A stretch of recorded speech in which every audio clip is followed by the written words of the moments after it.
அவன் ஒரு பெரிய நாட்டின் மன்னன். ஒரு நாள் இரவு மன்னனின் காதில் ஒரு பூச்சி நுழைந்து விட்டது. காதில் இருந்த பூச்சியை எடுக்க மன்னனைச் சேர்ந்தவர்கள் படாத பாடுபட்டார்கள். அவர்கள் முயற்சி எதுவும் பலிக்கவில்லை.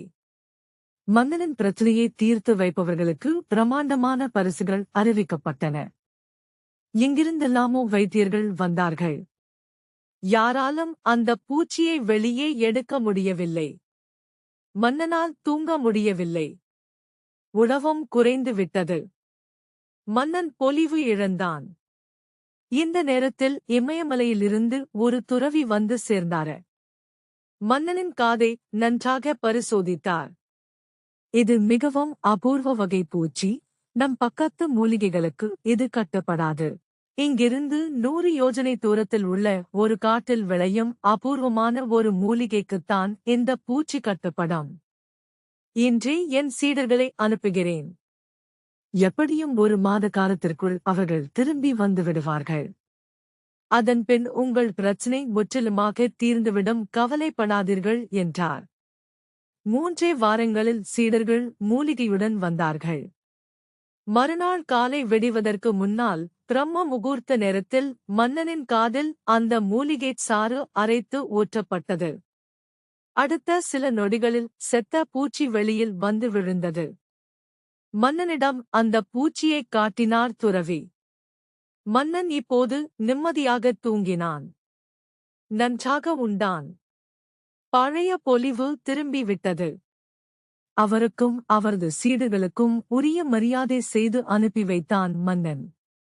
அவர்கள் நாட்டு எல்லையை தாண்டியதும் துறவியின் சீடர்களில் ஒருவன் கேட்டான், குருதேவா, அந்த அற்புதமான மூலிகை பற்றி கொஞ்சம் சொல்லுங்களேன். துறவி புன்னகை பூத்தார். பூச்சி அத்தனை நாள் எங்கே இருந்தது என்று நினைக்கிறீர்கள்? மன்னனின் செவிக்குள்? அதுதான் இல்லை. மன்னனின் காதிற்குள் பூச்சி போனது உண்மையாக இருந்திருக்கலாம். சிறிது நேரத்திலேயே அது செத்திருக்கும். இல்லை, உடனே வெளியே வந்திருக்கும். அந்தச் சிறிது நேரத்தில் அது மன்னனின் செவிகளுக்குள் ஒரு குறுகுறுப்பு உணர்வை ஏற்படுத்திவிட்டது. அது மன்னனின் மனதில் ஆழமாக பதிந்துவிட்டது. அந்த பூச்சி காதுக்குள் உயிருடன் இருப்பதாகவே மன்னன் நினைத்துக் கொண்டிருந்தான். குருதேவா, அதை விளக்கிச் சொல்லி மன்னனை குணப்படுத்தியிருக்கலாமே. மனோவியாதியை அப்படி எளிதாக குணப்படுத்திவிட முடியாது. பிரச்சினை தீவிரமானது என்று மன்னன் நினைத்துக் கொண்டிருந்தான்.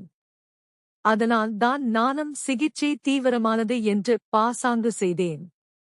தொலைதூரத்தில் இருந்து மூலிகை வரவேண்டும் என்று போய் சொன்னேன். அந்த மூலிகை நம் ஊரில் சாதாரணமாக விளையும் செடியின் இலைகள்தான். அதை யாரும் கவனிக்காமல் பார்த்துக் கொண்டேன். பின் ஒரு நாள் பூஜை செய்து காலை இருட்டு நேரத்தில் மூலிகைச் சாற்றை மன்னனின் காதில் விட்டியற்கனவே பிடித்து வைத்திருந்த ஒரு செத்த பூச்சியைக் காட்டினேன். மன்னன் நம்பி விட்டான். அவன் மனநோயும் தீர்ந்தது. என்று மனித இனத்தை பீடித்திருக்கும் நோய்களில் பெரும்பான்மையானவை நம் மனங்களில்தான் இருக்கின்றன.